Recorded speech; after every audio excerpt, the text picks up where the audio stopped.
आज है हमारे पास ये worksheet 31 subject mathematics class 10th जो कि हमें 20/9/2021 को करने के लिए मिली है। चलिए आज ज़रा इसके बारे में हम बात करते हैं। इसका टॉपिक है application of section formula. Hindi क्या हो गई इसकी? विभाजन सूत्र के अनुप्रयोग, यानी विभाजन सूत्र को हम प्रयोग करके क्या क्या चीज़ें हम जो है बना सकते हैं। तो ये बात जो है हमारी इसमें हमको डिस्कस करना है। तो सबसे पहले जिन्होंने मेरी वीडियो देख रखी होगी कोऑर्डिनेट की, तो उनको सेक्शन फार्मूला कहाँ से आया, कैसे आया, वो भी उसमें प्रूव करा रखा है। लेकिन चलिए यहाँ हम थोड़ा रिपीट कर लेते हैं। रिपीट ऐसे कर लेते हैं कि सेक्शन फार्मूला क्या है। हम फार्मूला का प्रूफ नहीं बता रहे, केवल फार्मूला बता रहे हैं। और क्योंकि यहाँ पे हमें उसका क्या करना है, एप्लीकेशन ही करना है, तो हम फार्मूला जान लेते हैं और उसका एप्लीकेशन करेंगे। मान लिया दो पॉइंट हैं हमारे पास ए और बी, ठीक है। ये पॉइंट है ए और ये पॉइंट है हमारे पास बी। किसी कार्टेशियन में ये हमारा एक्स एक्सिस, क्या बोलते हैं इसे, एक्स अक्ष, और ये क्या होता है, वाई एक्सिस यानी वाई अक्ष। अब ये पॉइंट है ए और ये पॉइंट है बी। तो जैसा कि आप जानते हो कि इसके कोऑर्डिनेट में इसको हम बोलते हैं एवसीसा और इसको बोलते हैं ऑर्डिनेट।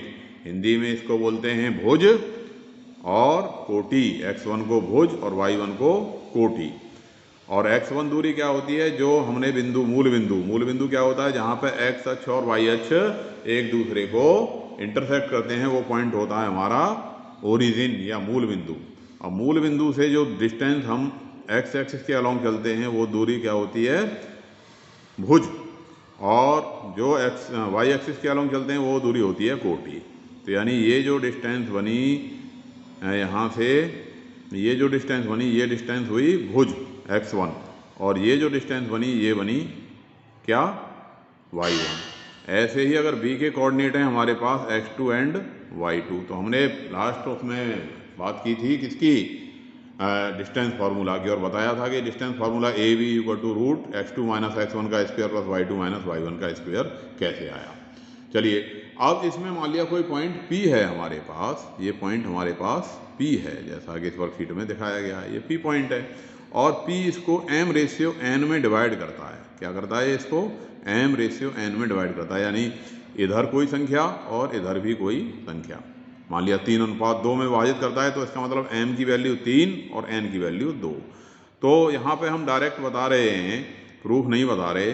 कोऑर्डिनेट ऑफ P जो होते हैं, P के निर्देशांक बराबर होते हैं इसका इसमें मल्टीप्लाई mx2 है प्लस nx1 अपॉन में m प्लस n, साथ ही my2 प्लस ny1 अपॉन में m प्लस n। कई बच्चों ने कह रहे हैं सर m1 m2 होता है, तो आप इसे m1 और m2 मान लोगे, इसे m1 कह दोगे, इसे m2 कह दोगे, तो यही फार्मूला आपका ऐसे हो गया। ये m1 कर दिया, मान लिया मैंने, ये m2 कर दिया, तो ये m1x2 और ये m2x1 हो गया है, और ये m1y2 और ये m2y1। बात एक ही है, ये m1 प्लस m2 है।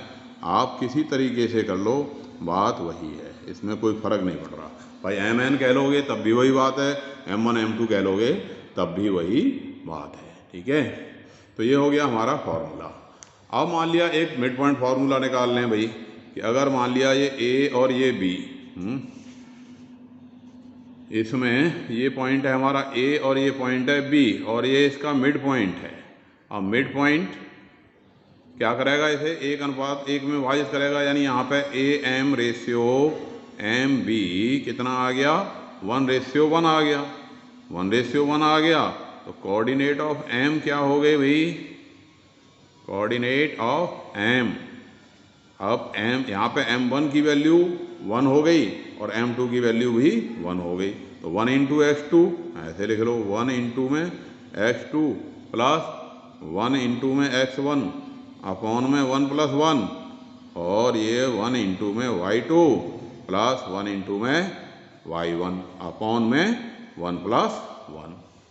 तो क्या बन गया, ये x1 plus x2 upon 2 x1 plus x2 upon 2 और ये बन गया y1 प्लस y2 अपॉन 2। ये क्या बन गया हमारा मिड पॉइंट फार्मूला। तो ये सारा डिस्कशन हमने जो कोऑर्डिनेट की हमने किया था उसमें एनसीईआरटी सॉल्यूशन में हमने कर रखा है। अब बात करते हैं कि इसमें जो क्वेश्चन आए हैं इनको ज़रा सॉल्व कर लेते हैं कि मिड पॉइंट फार्मूला भी समझ में आ गया, सेक्शन फार्मूला भी समझ में आ गया। आसान से इसमें ट्राई और सेल्फ के हमें 3 क्वेश्चन दे रखे हैं, तो चलिए इनको आज हम सॉल्व कर देते हैं। ट्राई और सेल्फ। तो अगर आप वीडियो एनसीईआरटी वाली आपने देख ली होगी तो ये क्वेश्चन आपको बेहद इजी लगेंगे। तो अगर मैं उसी बात को रिपीट करने के बजाय आपको एडवाइस करता हूँ कि आप पहले वो वीडियो देख लें और फिर ये क्वेश्चन करें। तो पहला क्वेश्चन क्या कह रहा है कि if 1, 2, 4y, x6 and 3, 5 are the vertices of a parallelogram taken in order, find x and y। क्या कह रहा है कि भाई एक बिंदु 1, 2, 4y, x6 एंड 3, 5 ये शीर्ष हैं किसके, एक समांतर चतुर्भुज के, जिनको कि अगर क्रम में लिया जाए तो फाइंड x एंड y। तो x और y का मान बताइए क्या होगा। तो चलिए हमें सबसे पहली बात तो ये दे रखा है कि भाई ये चारों शीर्ष हैं किसके, पैरेललोग्राम के। तो हमने एक पैरेललोग्राम बना दिया। क्या बना दिया हमने, एक पैरेललोग्राम बना दिया। और इस पैरेललोग्राम के जो शीर्ष हैं ए बी सी डी नाम डाल दिया। अब क्रम में लेने हैं, ऐसे नहीं कि ए पहले ले लिया और सी के बाद में ले लिया, ऐसे नहीं।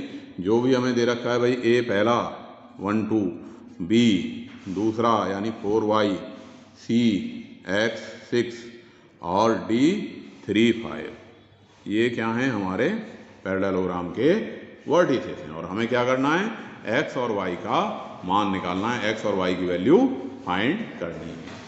अब कई बच्चों ने जब मैंने पूछा ये क्लास में सवाल तो भाई डिस्टेंस फार्मूला लगा रखा था, तो वो डिस्टेंस फार्मूला से यहाँ बात नहीं बनेगी, क्योंकि अगर हम A B equal to C D रख देंगे तो इक्वेशन काफ़ी लंबे बन जाएंगे। A D equal to B C से काफ़ी लंबे इक्वेशन बन जाएंगे, सवाल कठिन हो जाएगा।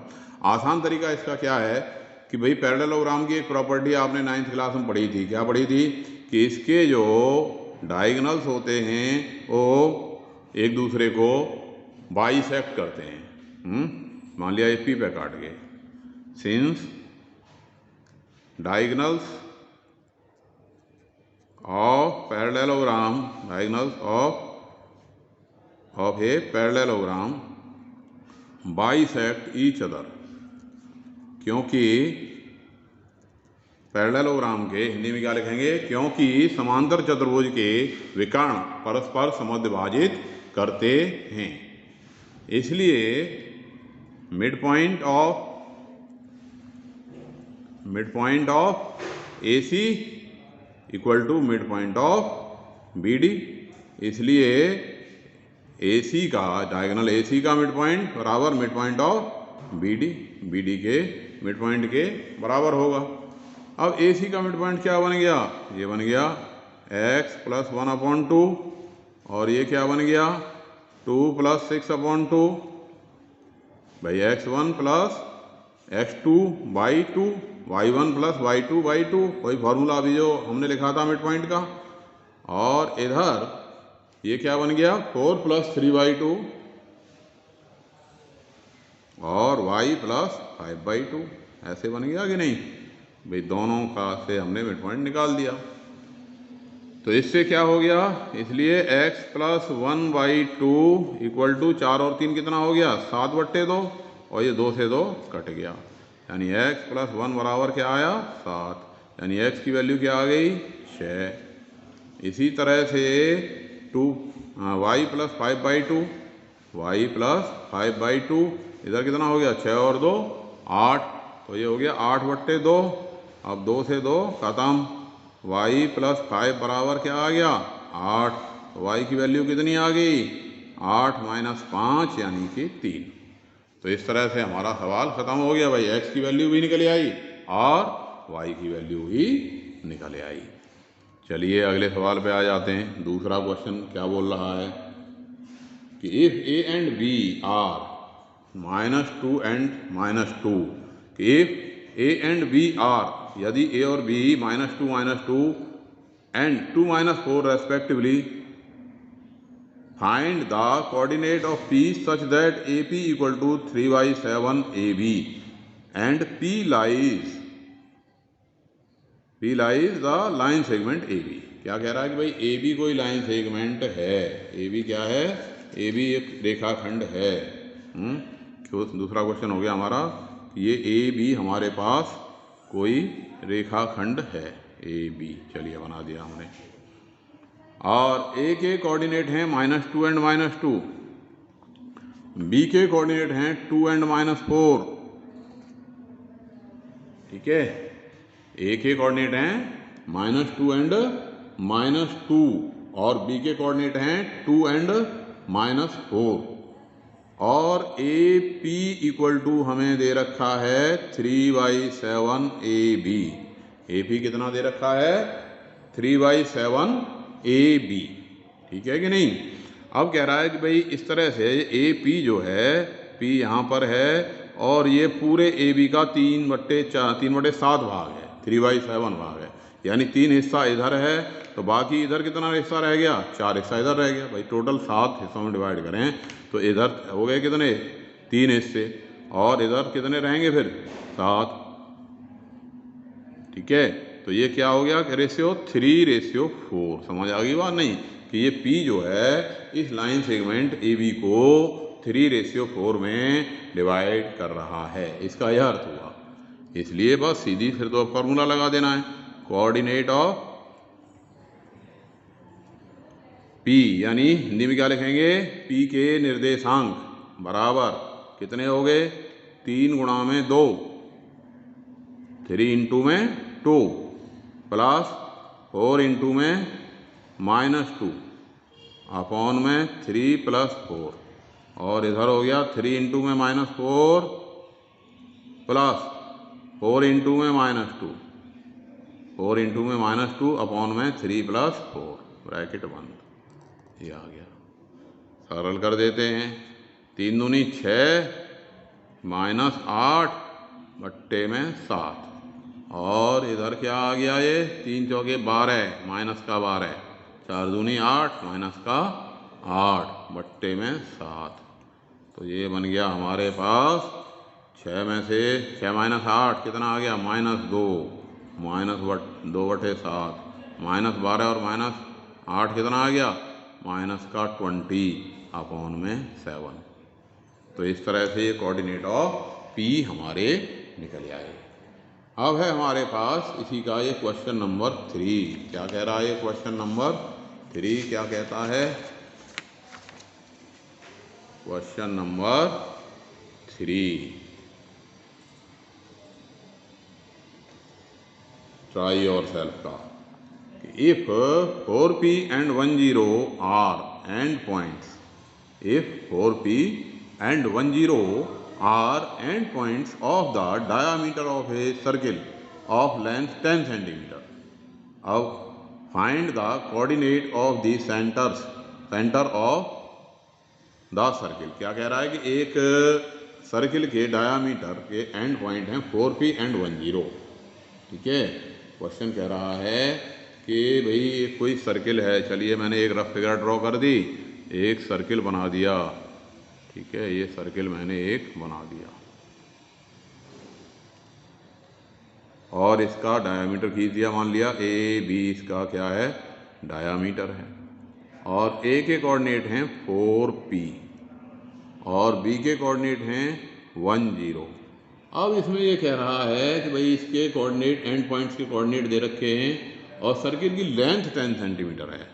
अब सर्किल की लेंथ क्या होती है भाई, सर्किल की लंबाई, तो ये एक बच्चा पूछ रहा था कि भाई सर्किल की लंबाई क्या होती है सर, तो बेटा यहाँ पे सर्किल की लंबाई यानी हम डायामीटर को मान सकते हैं कि भाई ये लंबाई इसकी डायामीटर ही है, क्योंकि अधिकतम लंबाई क्या है सर्किल की, डायामीटर है। तो अगर ये डायामीटर लिख रहा होता तब भी वही बात थी कि लेंथ के बजाय वो कहता कि अगर डायामीटर की लेंथ, शायद इसमें लिखने से रह गया है कि the length of diameter of circle है point of the diameter of a circle of length 10 centimetre. तो डायमीटर की लेंथ यहाँ पे आप 10 सेंटीमीटर मान के इस सवाल को कर लो, ठीक है। चलिए मान लेते हैं कि इसका डायमीटर कितना है, 10 सेंटीमीटर है। तो लेट इसलिए ए बी है equal to diameter equal to हमें दे रखा है कितना 10 यूनिट, 10 सेंटीमीटर है तो सेंटीमीटर मान लेते हैं, ठीक है, 10 सेंटीमीटर ये दे रखा है। तो अब ए बी पे हमने डिस्टेंस फार्मूला लगा दिया, डिस्टेंस फार्मूला लगा दिया तो क्या बन गया, रूट में 4 माइनस 1 का स्क्वायर x2 माइनस x1 का square plus y2 minus y1 का स्क्वायर यानी p माइनस 0 का स्क्वायर बराबर कितना 10। स्क्वायर कर दिया, 4 में से 1 गया 3, 3 का स्क्वायर हो गया 9 और प्लस में पी स्क्वायर, चलो यहाँ भी मैं रूट लगा देता हूँ, बराबर 10। अब इसका ऑन स्क्वायरिंग कर दिया कि भाई वर्क करने पर है इसका क्या कर दिया, वर्क कर दिया, तो ये यहाँ से वर्गमूल का निशान जो था स्क्वायर रूट का ये यहाँ से ख़त्म हो गया, यानी ये हमारे पास क्या आ गया 9 प्लस पी का स्क्वायर इक्वल टू 100। कैसे आ गया, क्योंकि 10 का स्क्वायर करोगे 10 इंटू 10 तो क्या आ जाएगा 100 आ जाएगा कि नहीं, 10 गुणा में 10, तो इसलिए पी स्क्वायर बराबर क्या हो गया 100 माइनस 9 दैट इज 91, यानी पी की जो वैल्यू आई वो आ गई रूट 91 और प्लस माइनस का आई प्लस माइनस रूट 91, ठीक है। अब हमें क्या निकालना है, हमें निकालना था पी की वैल्यू नहीं निकालनी थी, हमको निकालना था कि भाई जो इसका सेंटर है सेंटर के कोऑर्डिनेट बताओ, तो मान लिया C is the centre of the circle है, ये सी हमने सेंटर मान लिया। अब सेंटर जो होता है वो डायमीटर का क्या होगा mid point, let see is the centre of circle, माना कि सी वृत्त का केंद्र है, इसलिए सी इज मिड पॉइंट, इसलिए सी मध्य बिंदु है ऑफ ए बी, इसलिए सी मध्य बिंदु है किसका ए बी का, और मध्य बिंदु है तो भाई मध्य बिंदु का फॉर्मूला लगा देते हैं, तो इसलिए कोऑर्डिनेट ऑफ सी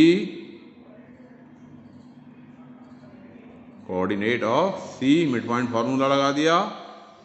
अब ए है हमारे पास 4p और वो है 10, तो x1 plus x2 4 plus 1 upon में 2 और दूसरा हो गया p प्लस 0 अपॉन में 2, यानी ये आ गया हमारे पास 5/2 एंड p/2, तो यानी ये इस पर p की वैल्यू कितनी आई है प्लस माइनस रूट 91, तो ये हो गया 5/2 comma plus minus root 91 upon में 2, तो इस तरह से इसका आंसर निकल आया।